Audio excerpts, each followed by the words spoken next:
Assalamualaikum warahmatullahi wabarakatuh. Waalaikumsalam warahmatullahi wabarakatuh. Ya, kembali lagi dengan saya Tendera Istanabi di AMM Talks.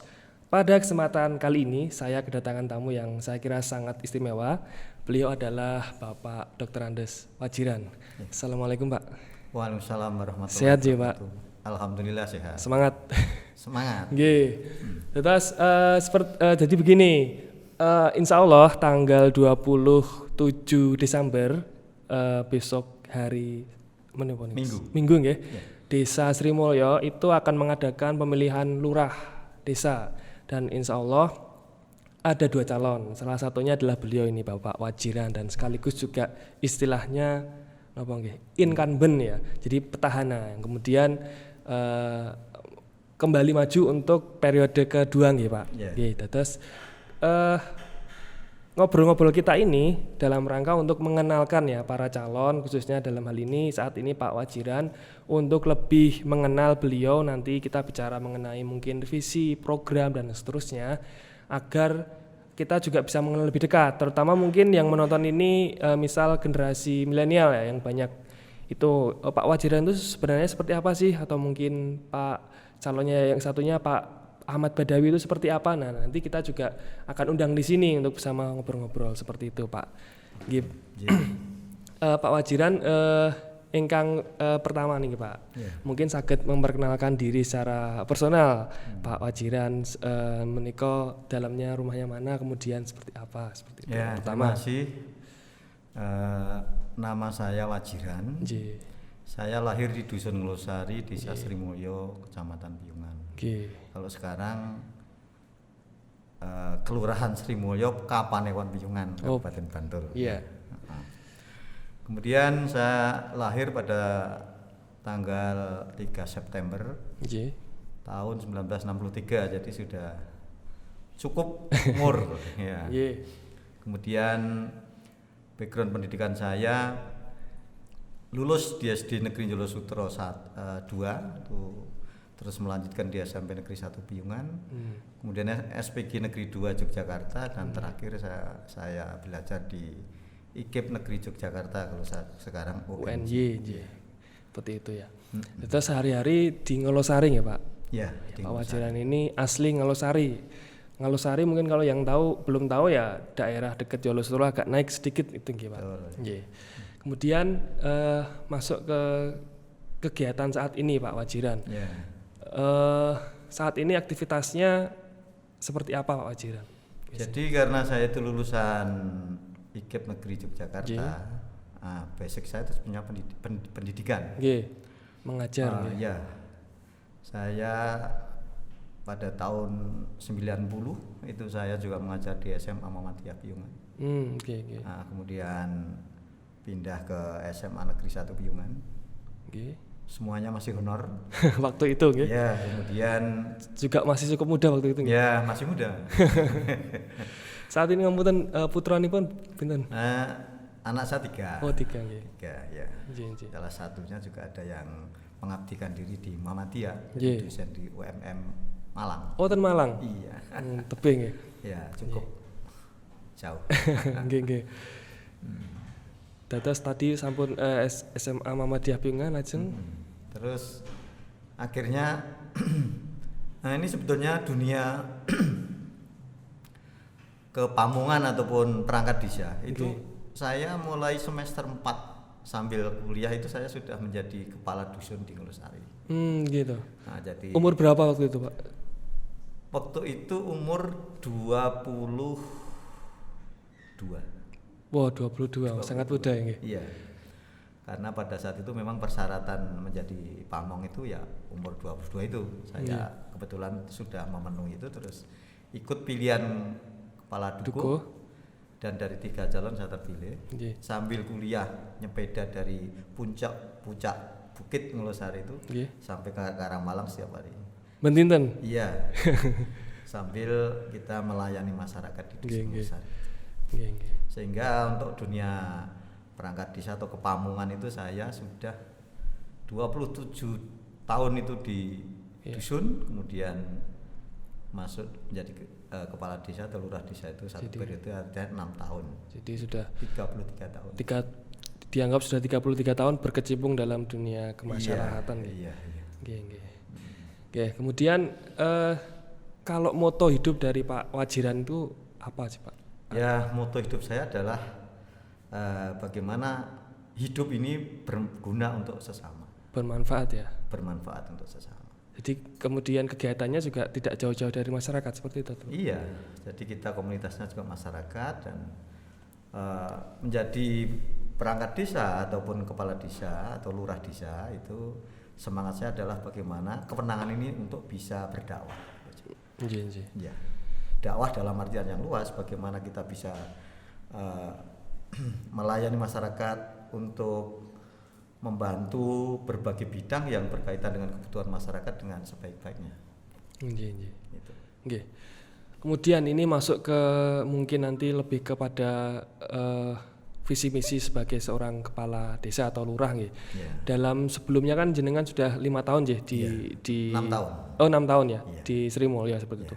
Mungkin bisa dijelaskan sedikit dalam 6 tahun itu menurut Pak Wajiran sudah bisa melakukan pencapaian seperti apa di Sri Mulyo? Iya. Waktu 6 tahun atau 1 periode jabatan ini rasanya sangat cepat waktu itu. Yeah. Visi saya adalah mewujudkan masyarakat desa Sri Mulyo sejahtera berbasis budaya Nusantara. Yeah. Itu visi. Dan misi kami adalah menghijaukan gunung, menata pemukiman, menggali potensi sungai untuk diwisatakan dalam wadah desa wisata. Jadi visi misi periode pertama dengan yang sekarang masih sama itu. Nah, kemudian dari visi misi itulah kita masukkan dalam dokumen rencana pembangunan jangka menengah desa, dan dari RPJM desa itu kita buat sebuah rencana pelaksanaan kegiatan yang kita laksanakan setiap tahun. Yeah. Jadi dasarnya itu ya. Yeah. Yang kemudian tadi berkaitan dengan misinya itu dalam periode ini masih sama seperti itu, Pak? Visi misinya masih sama. Masih sama. Cuman prioritas programnya yang berbeda. Ya. Kenapa masih sama, Pak? Menurut jenengan apakah itu masih cukup penting ataukah masih belum tercapai mungkin seperti itu kemarin? Ya, visi kami itu memang sama dengan visi negara ini. Yeah. Artinya bagaimana kita menjadi perangkat desa maupun pejabat negara itu tujuannya satu, bagaimana mewujudkan kesejahteraan masyarakat di wilayah desa, kalau itu kepala desa atau lurah desa, kalau camat ya di wilayah kecamatan, bupati di kabupaten, dan seterusnya sampai presiden. Itu akan melaksanakan cita-cita negara sesuai dengan di dalam pembukaan Undang-Undang Dasar 1945. Intinya itu. Nah, itu kan tidak mungkin bisa kita capai dalam waktu yang singkat. Sehingga periode 2 visi misinya masih sama. Bagaimana mewujudkan kesejahteraan masyarakat. Nah, cuman memang kita di periode pertama ini kita sudah meletakkan dasar-dasar fondasi untuk membangun desa ke depan. Yang pertama adalah reformasi birokrasi. Kita melihat zaman sekarang ini kan beda dengan zaman yang lalu. Ini adalah zaman globalisasi. Ilmu pengetahuan teknologi itu harus kita jadikan landasan untuk membangun desa, sehingga perangkat desa ini juga harus menguasai iptek. Ini yang kebanyakan desa memang bekerja keras untuk menuju itu. Nah, pentingnya ilmu pengetahuan teknologi kita jadikan basis untuk menata administrasi desa, sehingga desa itu kita bangun dengan sebuah konsep administrasi digital. Itu akan bisa menyajikan data-data yang transparan. Intinya keterbukaan harus kita bangun di sebuah desa. Kalau ini sudah terbuka, masyarakat itu bisa mengikuti dari awal sampai akhir kegiatan kita, sehingga di desa kita ini tidak akan ada saling curiga mencurigai. Jadi penekanannya lebih kepada penggunaan ya Pak, teknologi digital ya, untuk pelayanan seperti itu ya Pak. Betul. Nah, setelah administrasi ini kita tertata, kemudian kita bisa melayani masyarakat dengan baik. Kita buat sistem pelayanan satu pintu misalnya. Nggih. Di situ masyarakat tinggal datang, masuk di ruangan pelayanan, kemudian mereka akan memencet tombol antrian, dapat nomor, kemudian nanti dipanggil oleh staf yang ada di desa untuk ditanya mau butuh apa. Nah, setelah kebutuhan itu disampaikan kepada staf kami, masyarakat tadi tinggal nunggu di dalam ruang layanan itu yang kita buat dengan nyaman, dengan AC, dan kita kasih aqua dan bangkulo dan sebagainya, itu dalam bentuk kita melayani yang ramah. Kemudian yang akan berjalan untuk menyelesaikan surat-surat yang diminta oleh masyarakat itu staf kami, sehingga masyarakat itu tidak perlu keluar masuk ruangan di beberapa tempat. Sampai ke meja saya, ini staf saya. Ini apa? Yang pertama, saya kepingin pungutan-pungutan yang selama ini terjadi di desa, namanya pungutan liar, itu jangan sampai terjadi. Yang kedua, bagaimana kita ini mengupayakan agar masyarakat yang datang ke desa ini tidak perlu kita marahi, karena ada juga staf-staf kami yang lalu itu memang banyak masyarakat di desa ini malah dimarahi, marah, pelayanannya sudah tidak baik, banyak yang masyarakat tidak paham kemudian dimarahi dan sebagainya. Nah, ini yang harus kita kurangi di situ. Nah, terus dari tatanan administrasi digital ini kita bisa menyajikan data. Misalnya contohnya, selama ini kasus layanan masyarakat di bidang pertanahan ini menjadi masalah besar. Masyarakat akan ngurus tanah, ini minta letter saja dikenai biaya yang tidak sedikit. Kemudian sebetulnya itu barang mudah dipersulit. Nah, inilah yang kita tangkap permasalahan di masyarakat di desa ini kemarin. Nah, ini kita atasi dengan model administrasi digital tadi, dengan kita menyiapkan peta administrasi pertanahan yang lengkap, atau istilah kami di desa Srimulyo itu ada peta sigap. Di peta sigap itu bisa menyajikan, itu bisa menyajikan tanah, data tanah di seluruh desa ini bisa tersajikan di dalam sebuah peta. Ada 14.360 bidang. Nah, masyarakat mau minta dilayani, namanya siapa yang mau nanya masalah kepemilikan tanah itu, tinggal kita menekan tombol, itu data sudah keluar. Itu digital, Pak? Digital. Nah, ini desa-desa yang lain belum punya. Nah, sehingga salah satu indikator kita kemarin bisa menang lomba ya ada hal-hal yang kita sajikan seperti itu. Sehingga dalam waktu 1 tahun kita mau bisa menyelesaikan 1.000 bidang tanah di tahun 2017. Kemudian 2018 itu kita bisa menyelesaikan 10.000 bidang tanah tersertifikat, dan yang sisanya itu kita selesaikan di 2019 1.000 lagi. Nah, sampai sekarang 12.000 itu yang belum bisa selesai, masih 400 bidang. Baik, jadi fokusnya kepada pelayanan berbasis tadi digital itu, Betul, Pak. Kemudian tadi menyinggung mengenai misi ya, salah satunya penggunaan tadi ya gunung, sungai dan seterusnya untuk desa wisata. Jadi secara eksplisit jelas orientasinya untuk desa wisata. Itu kenapa harus desa wisata, Pak? Pertama, kita memilih tema wisata itu karena wisata itu tidak akan basi.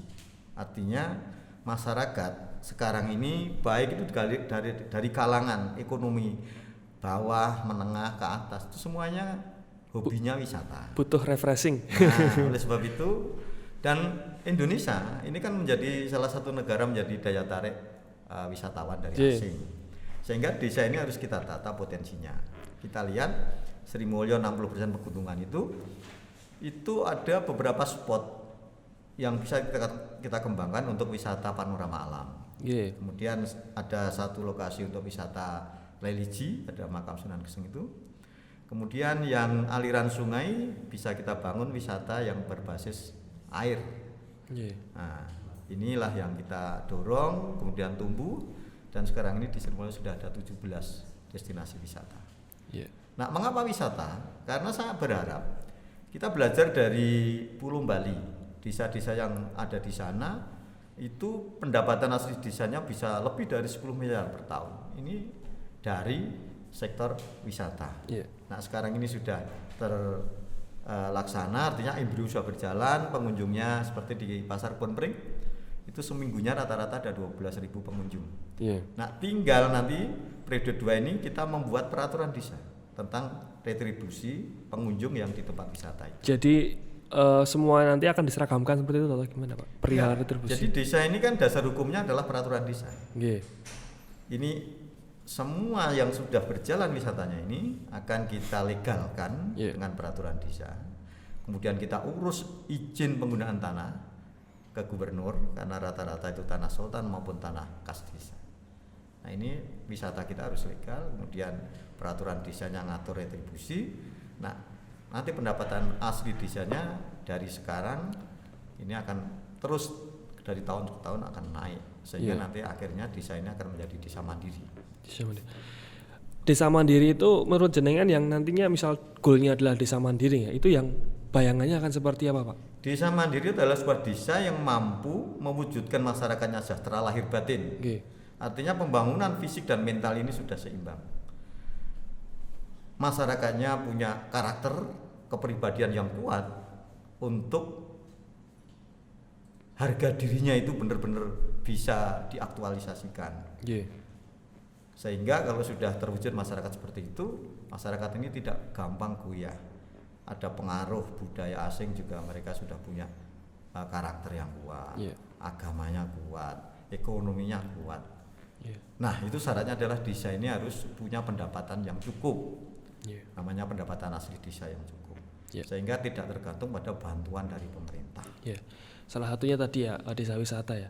Kemudian untuk mengenai tadi menyinggung pendapatan ya, Desa Sri Mulia itu kan salah satunya kalau dulu pernah disinggung akan dijadikan kawasan industri ya Pak. Betul. Nah itu kemudian misal jadi ya industri atau seperti apa nanti bisa dijelaskan, dan mungkin juga desa wisata itu dikembangkan itu nanti seperti apa kalau jalankan seperti itu. Setelah saya terpilih jadi lurah tahun 2013, saya buka dokumen di desa ini. Saya ketemu ada izin gubernur yang di situ sudah mengalokasikan Desa Siti Mulyo dan Sri Mulyo itu menjadi kawasan industri.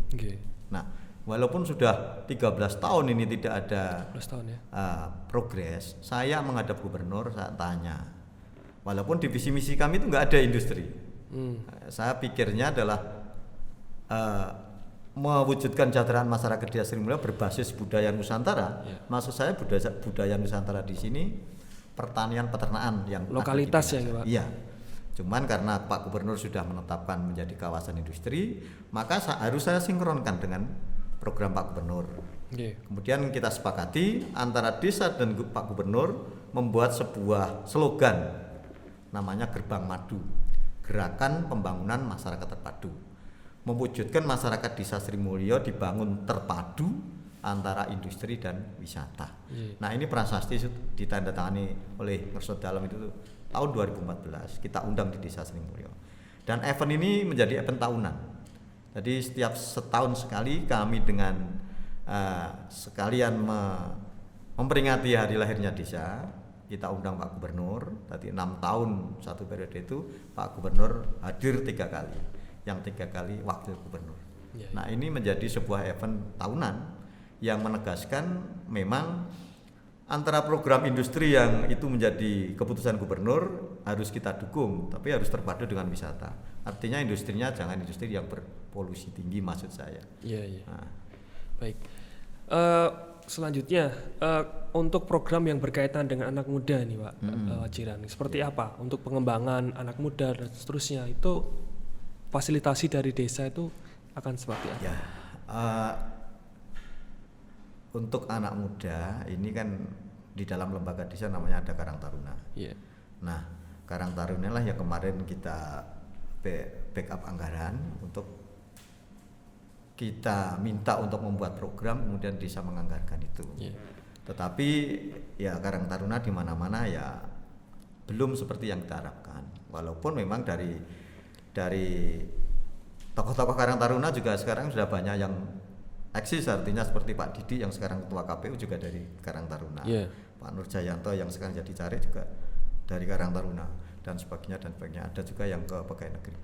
sipil di BPN dan sebagainya. Nah, artinya apa? Karang Taruna ini menjadi sebuah wadah untuk gembleng anak-anak muda. Nah, itu aja belum cukup. Kemudian kita juga memperkuat kegiatan kepemudaan lewat olahraga. Sekarang ini kami bangun gedung olahraga atau GOR di Sri Mulia itu yang kita anggarkan 2,2 miliar di samping lapangan Piungan. Oh ya itu. Itu rencananya GOR ya, Pak? Ya, ini sudah 90% terbangun, kemudian tinggal finishing. Harapannya juga kemarin kalau tidak kena COVID ini sudah selesai, cuman anggaran sebagian dialihkan ke situ sehingga nanti akan kita selesaikan di tahun 2021. Nah, fasilitas olahraga untuk pemuda ini penting. Lapangannya harus kita bangun yang baik, kemudian gornya kita bangun.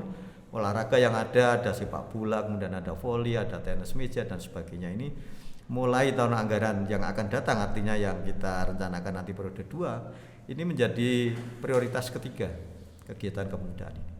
Di samping kita juga untuk program yang keempat ini pembangunan mental yang kemarin masih banyak ke fisiknya, pembangunan mental ini akan kita anggarkan seimbang dengan pembangunan fisik.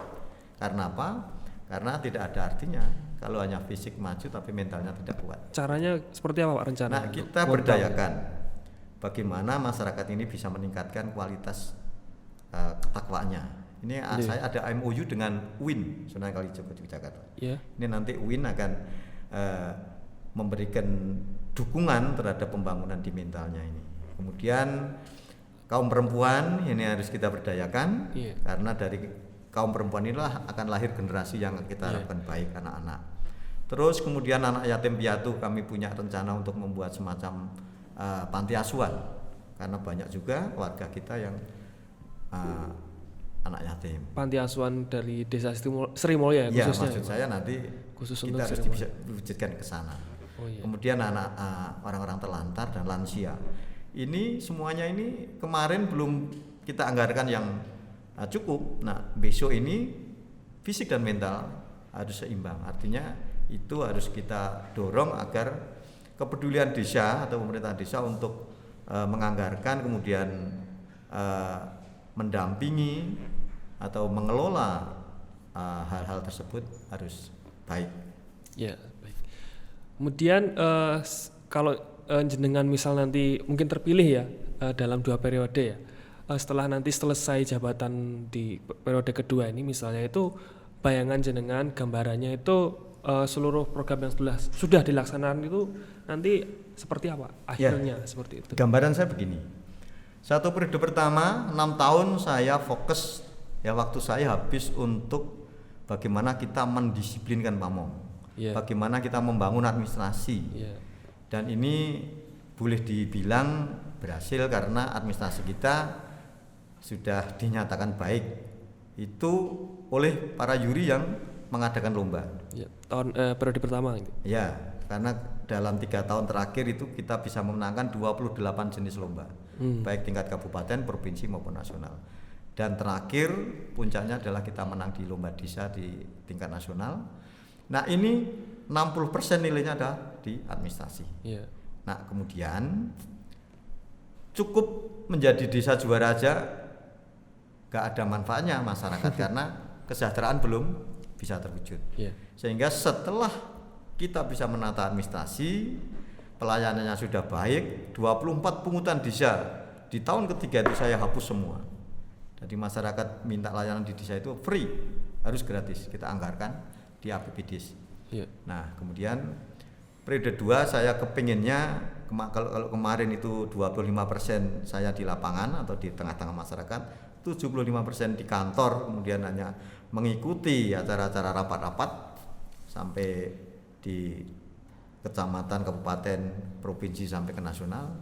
Nah, besok ini saya kepinginnya dibalik, yang 75% saya harus menyatu dengan masyarakat, petani, peternak. Belusukan gitu ya, istilahnya ya. Nah, karena apa? Kalau kita tidak turun ke bawah, nanti kita tidak akan bisa menganggarkan tepat sasaran. Sehingga saya harus bersatu atau menyatu dengan masyarakat untuk mewujudkan kesejahteraan. Mungkin terakhir Pak Wajiran ini, mungkin ada pesan yang ingin disampaikan kepada pemirsa YouTube AMM Piungan, monggo. Ya, terima kasih untuk warga Piungan maupun khususnya di Sri Mulyo Iya.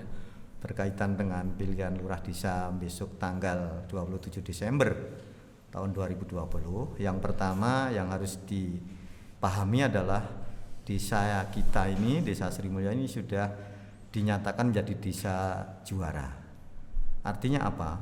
Dari Kementerian Desa maupun Kementerian Dalam Negeri sudah memutuskan desa Sri Mulyo ini untuk menjadi tempat studi banding dari desa-desa yang ada di Indonesia ini. Di tahun 2021 dari Kementerian Desa sudah mematok ada 1.000 kepala desa dan rombongan yang akan datang untuk belajar. Nah, dengan demikian menjadi perangkat desa Sri Mulyo maupun menjadi lurah Sri Mulyo tidak cukup hanya berbekal bisa melayani masyarakat dengan baik. Oleh sebab itu menjadi perangkat desa maupun menjadi lurah di Sri Mulyo ini harus mampu menjadi guru, karena harus bisa alih pengetahuan dan teknologi kepada tamu-tamu kita yang belajar di desa. Yang pertama itu. Yang kedua, untuk bisa menjadi pelayan yang baik, maka event tanggal 27 Desember pilihan lurah desa ini sangat menentukan kesinambungan program-program yang sudah dirintis selama 6 tahun ini dengan program yang berikutnya. Apa program berikutnya? Sesuai dengan janji pemerintah bahwa setelah desa ini dinyatakan baik lewat memenangkan lomba itu, pemerintah akan memberikan prioritas untuk anggaran pembangunan di segala sektor. Inilah yang harus kita tagih ke pemerintah. Misalnya para petani butuh anggaran untuk mengembangkan pertanian, kita nagihnya ke Dinas Pertanian. Di bidang pariwisata kita akan nagih di Dinas Pariwisata dan sebagainya dan sebagainya. Oleh sebab itu, kalau nanti saya terpilih, otomatis tugas saya itu untuk mempercepat pembangunan masyarakat di Desa Sri Mulyo. Kemudian desa ini kita bangun berdasarkan kemitraan. Kami mengembangkan mitra, ada 14 mitra, kita dasari MOU, khususnya dengan Muhammadiyah. Kami ada rencana pembangunan pusat kebudayaan Islam Indonesia di atas lahan 80 hektar tanah sultan. Progresnya ini 60 hektar ini sudah selesai tersertifikat. HGB-nya Muhammadiyah. Kemudian sudah dibuat master plan DID oleh pengurus pusat Muhammadiyah beserta timnya. Sudah 2 tahun kita rapat di Kementerian PMK dan anggaran yang muncul untuk termin pertama itu ada 460 miliar. Nah ini sudah dokumen fisiknya ada, cuman mestinya sudah harus mulai ke sana karena ada musibah COVID. Corona. Nah ini semuanya tertunda. Itu. Baik, terima kasih Pak Wajiran, waktunya datang ke studio AMM. Semoga apa yang disampaikan itu dapat memberikan mengenal lebih dekat beliau Pak Wajiran seperti apa visi misinya, kemudian karena beliau petahana ya sebelumnya seperti apa, tentu warga desa Sri Mulyo yang lebih bisa merasakan nantinya. Kebetulan saya bukan warga Sri Mulyo ya, saya Sri Mulyo, jadi mungkin khususnya untuk warga Sri Mulyo bisa menentukan pilihannya, memantapkan pilihan hatinya untuk pilihan nomor urut 1 atau nomor urut 2, dan jangan lupa mendatangi TPS nggih Pak tanggal 27 Desember, jangan sampai golput. Siapapun yang terpilih insya Allah akan membawa kebaikan khususnya untuk desa Sri Mulyo nggih Pak Wajiran nggih. Baik, terima kasih Pak Wajiran. Kita akhiri podcast AMM Talks pada kesempatan kali ini. Dari saya cukup sekian. Assalamualaikum warahmatullahi wabarakatuh. Waalaikumsalam warahmatullahi wabarakatuh. Alhamdulillah.